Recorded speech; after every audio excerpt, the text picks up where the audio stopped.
ప్రతి student internship చేయటం అన్నది చాలా కష్టమండి. హ్మ్. ఎందుకంటే మన తెలుగు స్టేట్స్ తీసుకుంటే బోత్ ఏపీ అండ్ తెలంగాణలో దాదాపు every year 6,00,000+ students pass out అవుతున్నారు. హ్మ్. Both engineering and degree. హ్మ్. సో వీళ్ళందరూ ఇంటర్న్‌షిప్ జేయాలి అంటే అది పాసిబుల్ అవ్వని పరిస్థితి. హ్మ్. సో ఇంటర్న్‌షిప్స్ చేసిన వాళ్ళకి అది యాడెడ్ అడ్వాంటేజ్. చెయ్యని వాళ్ళు వాళ్ళ రెజ్యూమ్‌ని ఎలా బిల్డ్ చేయాలి అన్నది చెప్తానండి. సో ఫస్ట్ వాళ్ళు చేసే ప్రతి చిన్న ప్రాజెక్ట్ గూడా మెన్షన్ జేయాలి.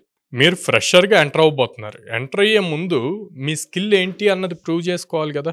ఇంటర్న్‌షిప్‌కి బదులు ఆల్టర్‌నేట్ ఏముంటాయి అన్నది ఆలోచించాలి. ఓకే. ఓకే. ఏముంటాయి? ఒకటి సర్టిఫికేషన్స్. కోర్సెరా, లింక్డ్ఇన్, ఓకే, స్వయం, ఎన్‌పీటెల్ ఇట్లాంటియి వాటిల్లో సర్టిఫికేషన్స్ చేయాలి. హ్మ్. ఈ సర్టిఫికేట్స్ మీ రెజ్యూమ్‌కి వెయిటేజ్ పెంచుతాయన్నమాట.